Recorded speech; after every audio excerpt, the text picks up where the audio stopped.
mechanical age, here is the saga of flight. Sleek, unearthly, all speed and fire, strange shapes sweep through the heavens. For thousands of centuries, man was earthbound. Yet in the few brief decades since his conquest of the air, he has created jet-propelled ships of the sky capable of soaring 100,000 feet into the atmosphere, of spewing forth scores of rockets in a single deadly burst, of spanning oceans and continents as a matter of daily routine, of traveling 17,000 miles non-stop, of rising straight up or diving straight down, of hurtling through space at nearly 3 times the speed of sound, of beating the sun itself around our spinning globe. It all began at Kitty Hawk.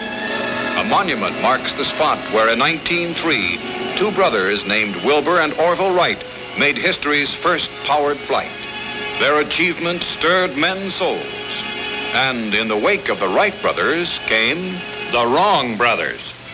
One pioneer unveiled his Parasol plane, built to fly the Pacific. It didn't.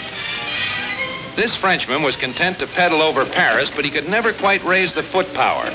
Wing bicycles were popular among inventors. Low running cost, and since they never got off the ground, perfect safety.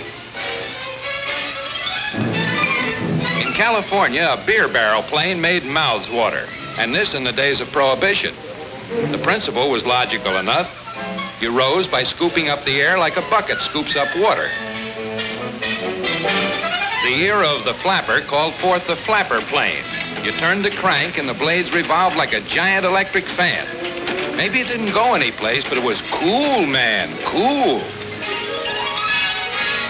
This Sky Leviathan could go anywhere, as long as you pulled it.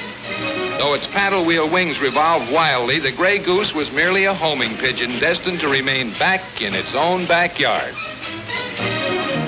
In England, one aeronaut decided that no blooming sparrow was going to steal a march on him. Pushing the pedals makes the wheels turn and the wings flap up and down. The trouble with this contraption is that he'll have a Charlie horse long before he gets a close-up look at a cloud.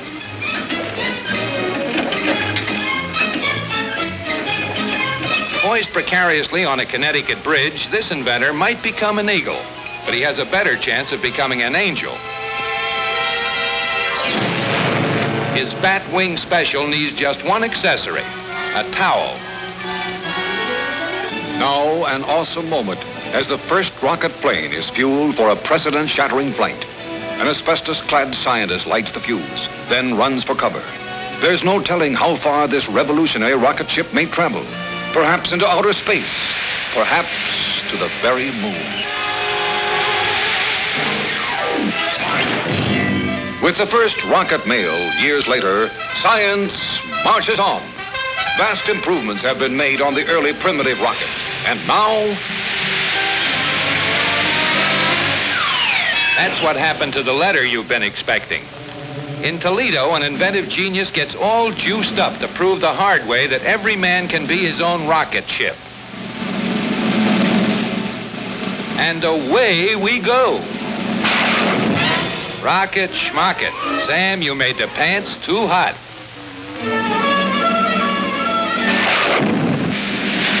In the early 20s, aeronauts strove to perfect a strange windmill on wheels called the helicopter. This French model flew for only a few precarious moments and never got as high as an elephant's eye. Yet its achievement was a new world's record and an important advance in aviation. Pile for the wood, she's running wild. A pilot could easily lose his head if he ran in the wrong direction. Early helicopters were dangerous. Careful, men. Watch out for tricks. In Detroit, the first umbrella helicopter makes its bow.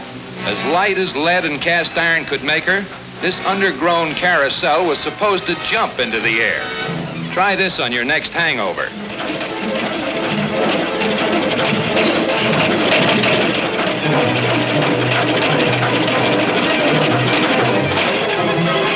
Back in France, there appeared a new kind of copter driven by a pair of oversized pinwheels.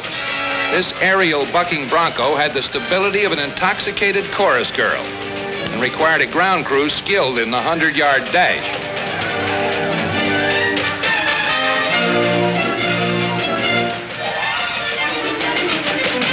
gas bag, and a pilot were added for control. Some control. Just let her loose, and where she goes, nobody knows.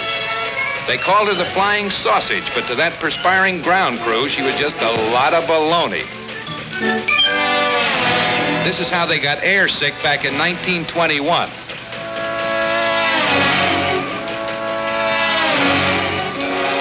Featuring the upsweep wing, this sturdy plane was designed for intercontinental flight. With luck, it might get across the street.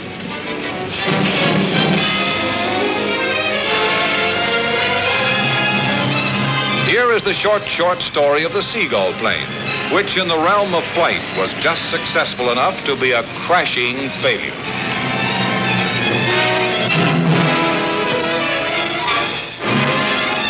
In Germany, Otto Lilienthal bets on a sure thing by imitating the flight of birds, even the flapping wings and feathers.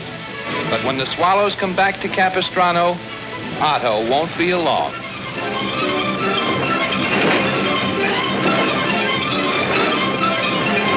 Up in Maine, the wooden eagle is unveiled to a waiting world. Those who came to ridicule remain to watch in amazement as it flies to pieces. Chicago produced the Ferris wheel plane, which is tied down securely to keep it from heading straight for the heavens. The motors respond with a mighty roar. What grace, what power, what speed, what design.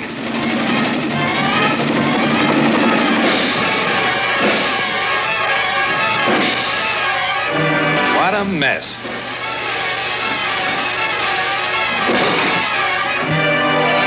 Smiling and confident, an English wizard flaps the ailerons of his reclining or divan-type one-man glider. The principle is supremely simple. When the car reaches airspeed, off he'll fly to whirl and loop happily overhead. The car races across the sands. The great event is close at hand. Faster, faster, faster, faster, and there he goes.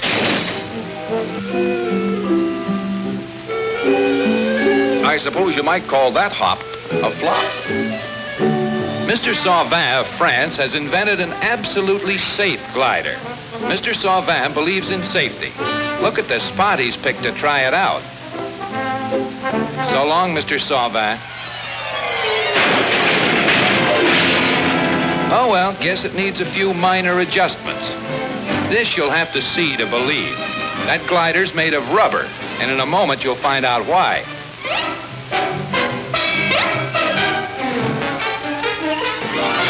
The harder it hits, the quicker it snaps back into shape. And the pilot didn't even get mussed. A fitting climax to our study of aviation's also-rans is the 7-layer plane. With 7 wings and a fast man at the pedals, it should be able to fly 7 times as high. For the trial run, a couple of wingmen provide history's first jet-assisted takeoff.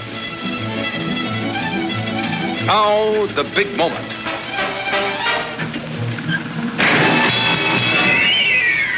That's all there is.